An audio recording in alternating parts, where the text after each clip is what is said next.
मेरा मन प्रसन्नता से फूला नहीं समा रहा। आपकी माता कहलाने से बड़ी उपलब्धि और क्या हो सकती है? जिसे ये स्थान मिल जाए त्रिलोक में, उसकी तुलना कोई नहीं कर सकता।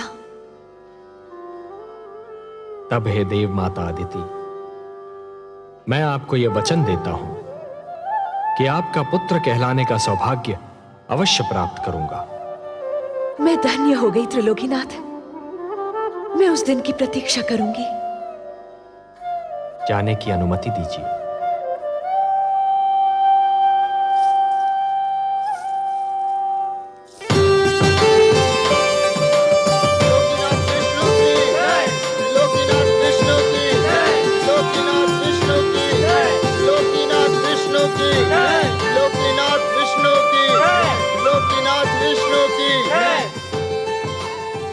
आइए माता, विराजिए।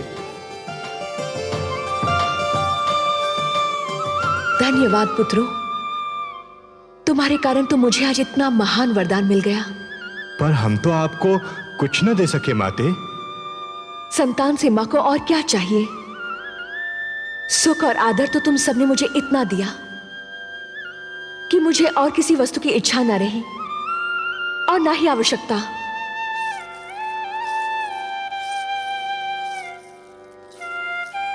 हम चाहते हैं कि हम आपकी और सेवा करें माते।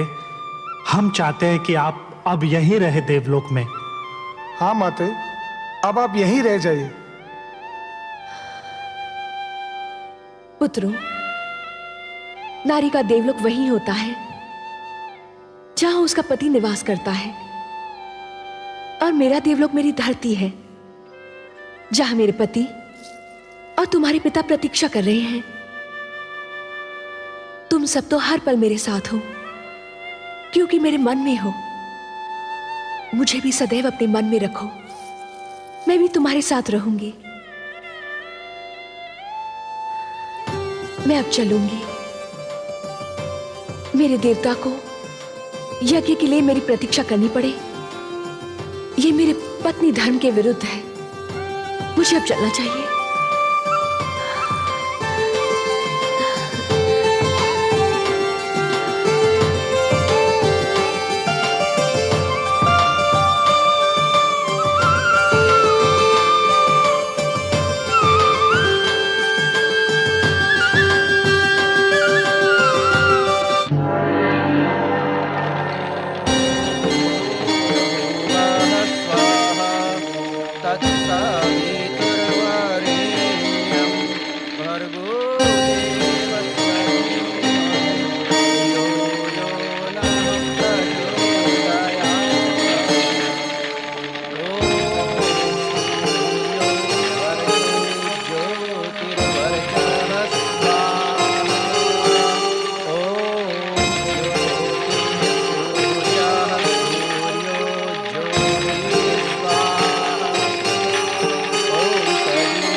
सौभाग्यवती भव, आयुष्मती भव।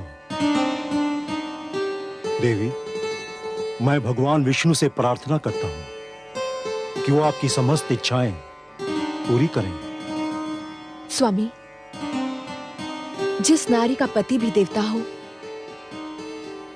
और संतान भी देवता मानी जाती हो, उसके मन की और क्या इच्छा हो सकती है?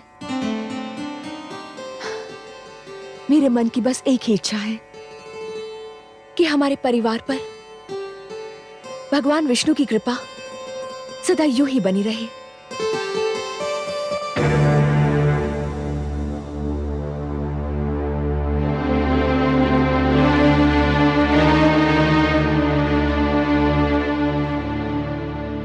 आप दोनों अब आ रही हैं?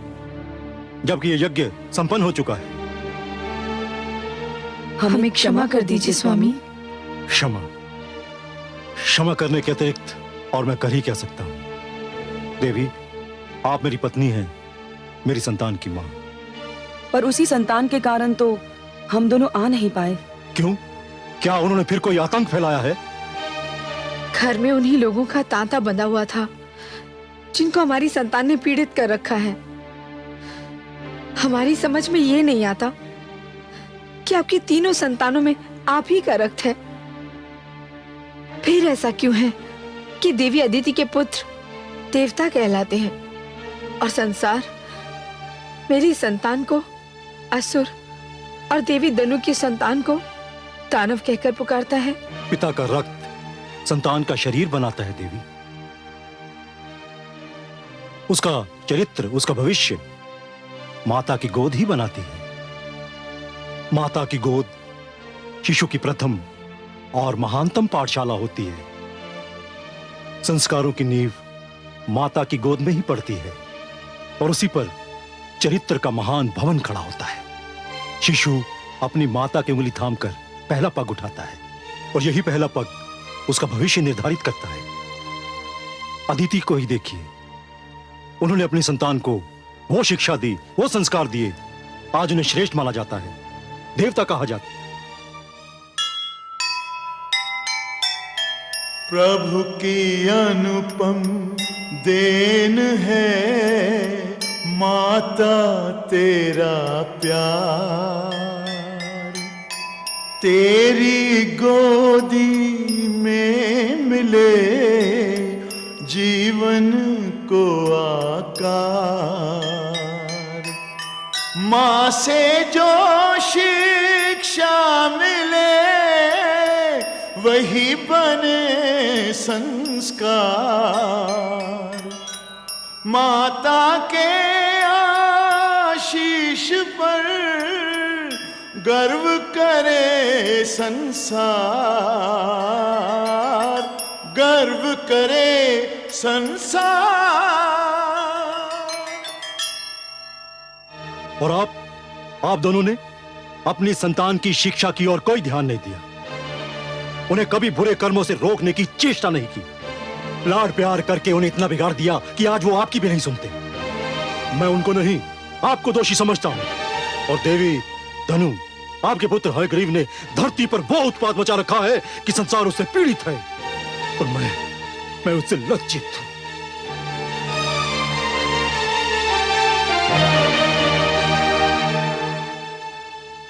स्वामी,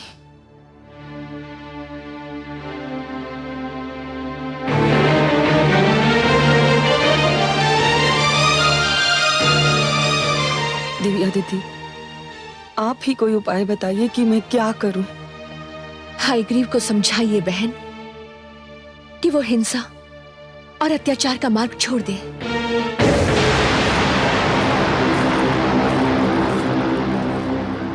नहीं होने दूंगा मैं मानव कल्याण। नहीं पुत्र हयग्रीव, नहीं, मेरी बात सुन। नहीं मां, हमें देवताओं से ज्ञान नहीं मिलेगा, न्याय नहीं मिलेगा, उस समय तक नहीं मिलेगा जब तक हम स्वयं आगे बढ़कर उनसे ज्ञान और न्याय छीन न लें। भगवान विष्णु मानव को ज्ञान देकर हमसे अधिक शक्तिशाली बनाना चाहते हैं।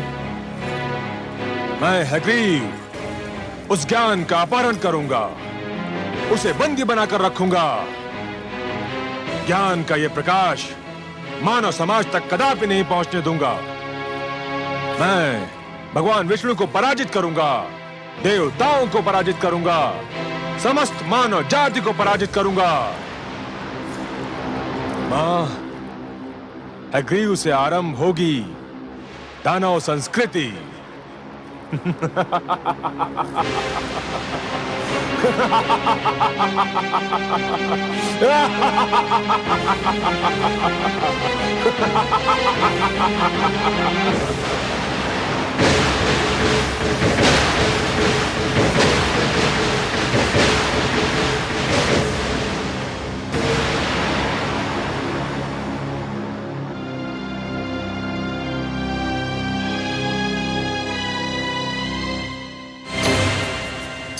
ऋग्वेद,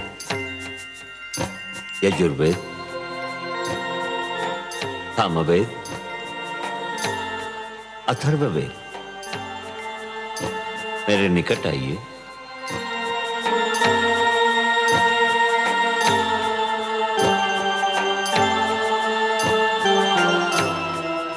हे ब्रह्मा, आप हमें मानव लोक कब ले चलेंगे?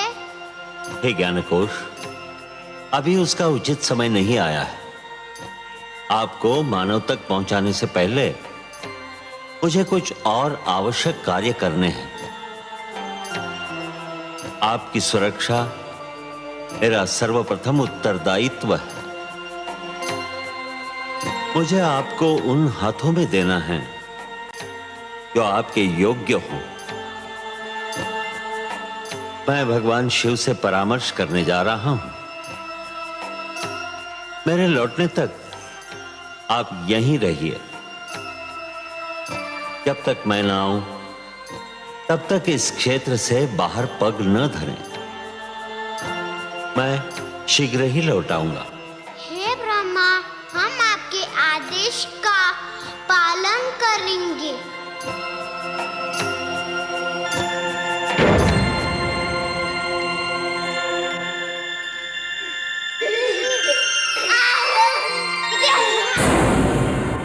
दानवराज हैग्रीव की, दानवराज हैग्रीव की, दानवराज हैग्रीव की, दानवराज हैग्रीव की, दानवराज हैग्रीव की, दानवराज हैग्रीव की, दानवराज हैग्रीव की, दानवराज हैग्रीव की, दानवराज हैग्रीव की, दानवराज हैग्रीव की।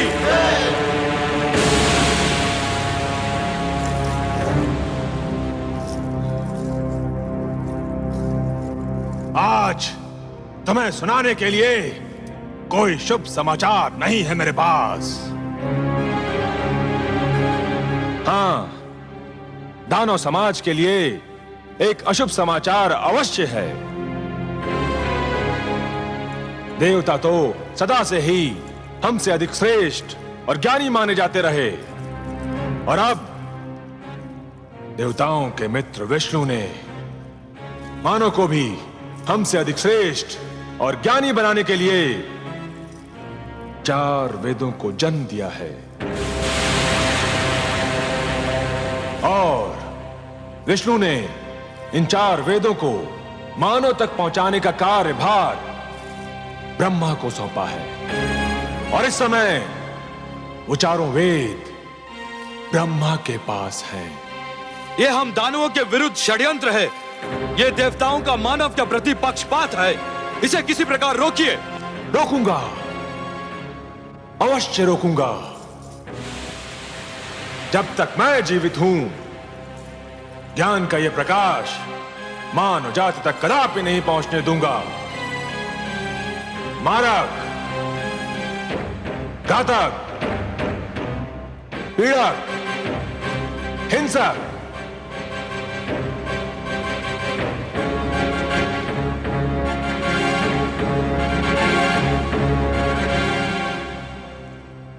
तुम चारों को अपनी शक्ति पर बड़ा गर्व है ना?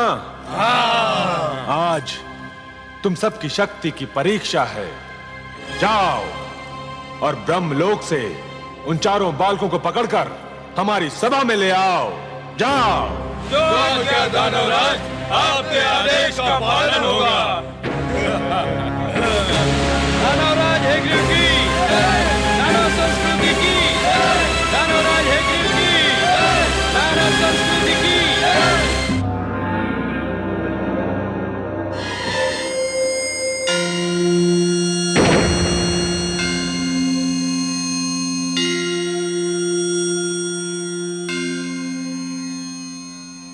प्रणाम आदि प्रजापति ब्रह्मदेव।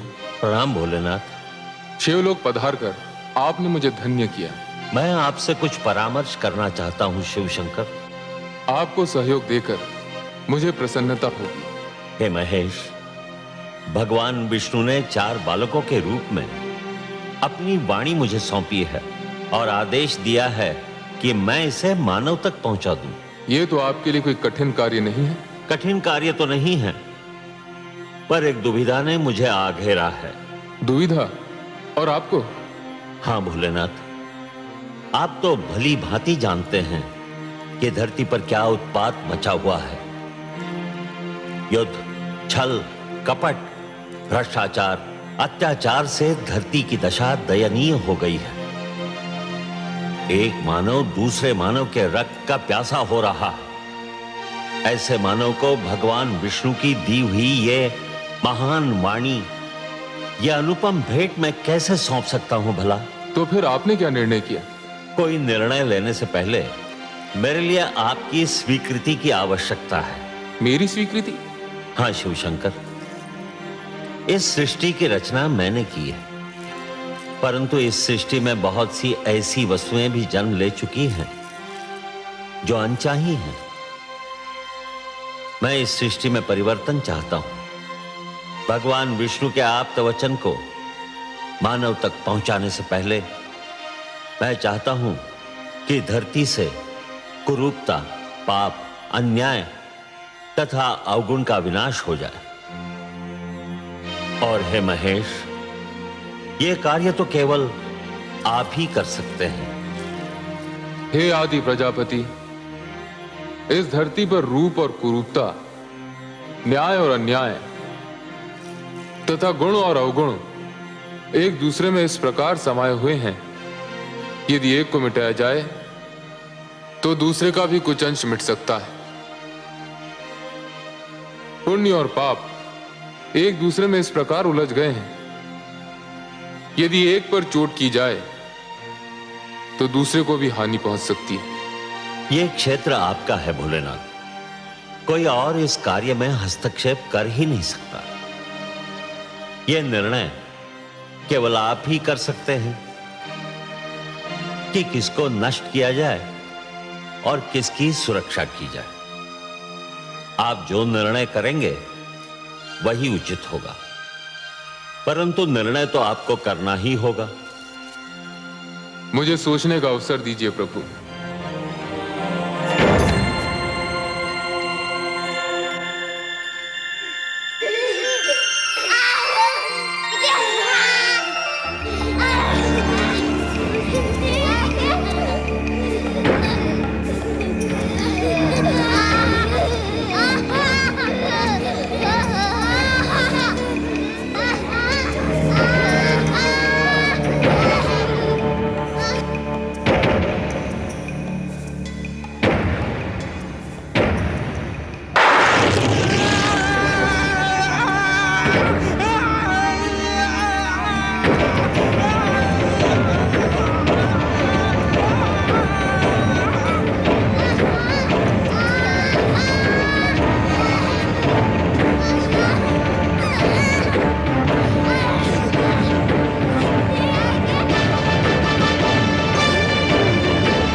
निर्णय है आपका भोलेनाथ?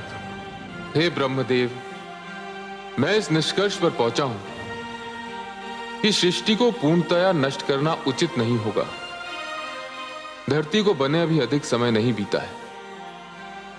मेरे विचार में नष्ट करने के स्थान पर धरती को स्वच्छ किया जाना चाहिए। जल स्वच्छ करने का कार्य करता है।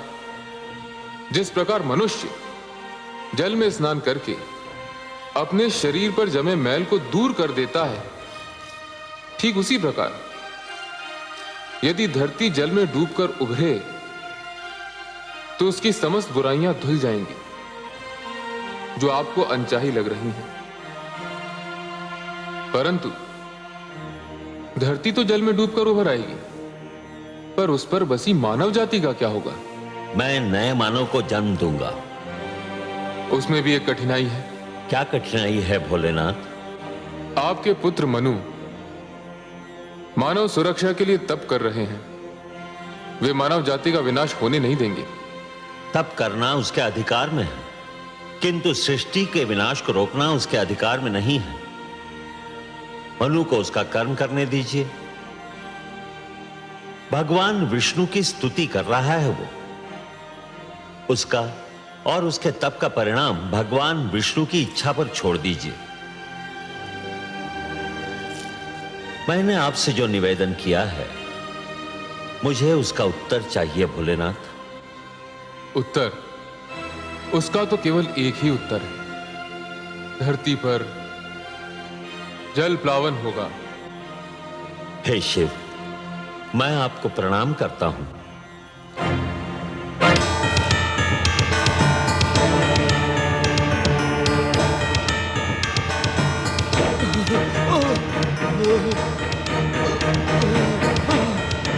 दानवराज, दानवराज, हम उन बालकों का अपहरण नहीं कर सके। 3 दानव ब्रह्मलोक में मारे गए। मैं किसी प्रकार अपने प्राण बचाकर यहाँ पहुंचा हूँ। कायर, तू भी वही क्यों नहीं जलकर भस्म हो गया? मैं भी मर जाता तो ये सूचना आपको कौन देता दानवराज? सूचना समाप्त हो चुकी ना? तो फिर अब तेरा कार्य भी समाप्त हो गया। अब तुझे जीवित रहने की कोई आवश्यकता नहीं।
बालकों, मेरा चमत्कार देखना चाहते हो तो आओ, मेरे पास आओ। हम यहाँ से बाहर नहीं जा सकते। क्यों? क्यों नहीं आ सकते? भगवान ब्रह्मदेव का आदेश है कि हम इस क्षेत्र से बाहर पग भी न धरे। अरे वो तो महाकपटी है, तुमसे छल कर रहा है। ब्रह्मा जैसे महान देवता के लिए ऐसे शब्द मुख से निकालते हुए तुम्हें लज्जा नहीं आती? लज्जा?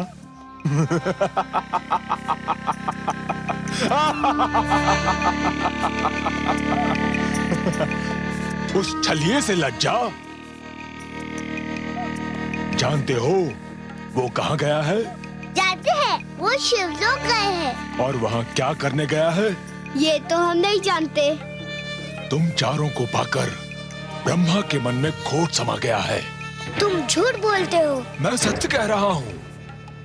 ब्रह्मा शिव के पास ये निवेदन करने गए हैं कि वो धरती को नष्ट कर दें। किंतु क्यों? बड़े भोले हो तुम चारों, इतना भी नहीं समझते।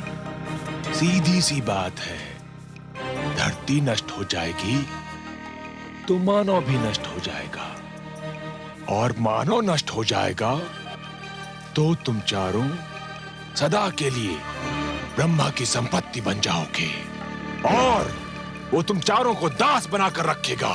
हम कैसे मान ले कि तुम सच बोल रहे हो? इसीलिए तो मानव समाज ने मुझे यहाँ भेजा है कि मैं तुम चारों को ब्रह्मा के पंजे से मुक्त करा के उसके पास पहुंचा दूं जिसकी तुम धरोहर हो।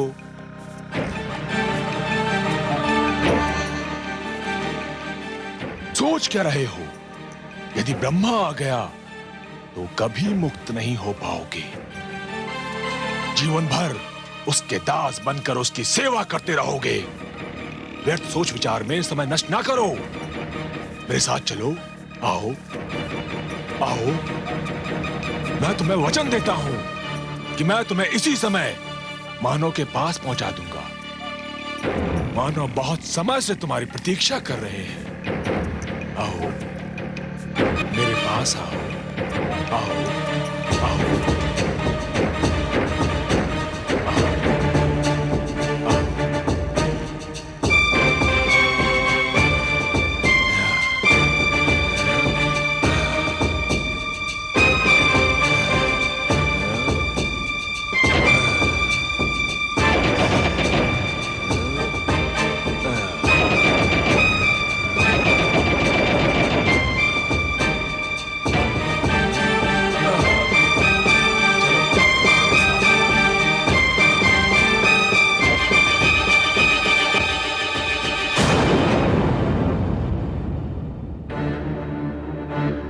ऋग्वेद, यजुर्वेद, सामवेद, अथर्ववेद, कहाँ हो तुम? कहाँ हो?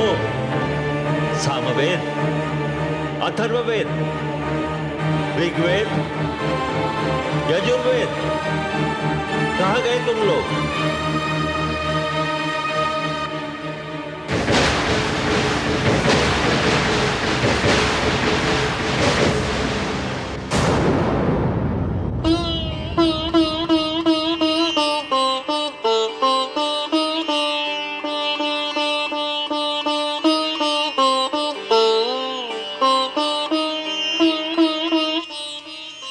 सर्वेश्वर, आपने अपनी जो धरोहर ब्रह्मा जी को सौंपी थी उसे कोई चुरा कर ले गया है। देख रहा हूं देवी। किंतु आप तो योग निद्रा में थे। आपने? ध्यानस्थ था देवी। निद्रा और ध्यान में बस थोड़ा सा ही तो अंतर होता है। निद्रा में शरीर के साथ साथ मस्तिष्क भी सो जाता है, और ध्यान में मस्तिष्क सचेत और पूर्ण रूप से जागा हुआ होता है। हे सर्वेश्वर, फिर आप शांत क्यों हैं? शांत इसलिए हूं कि मैं देखना चाहता हूं कि हयग्रीव मेरे आप्त वचन को कहां ले जा रहा है। जब तक पूरी घटना को देख न लिया जाए, समझ न लिया जाए, उसके परिणामों का अनुमान न लगा लिया जाए, तब तक कोई भी पग उठाना उचित नहीं होगा। शीघ्रता मानव की प्रवृत्ति है। मुझे इस घटना को पूर्णतया देख लेने दीजिए महादेवी।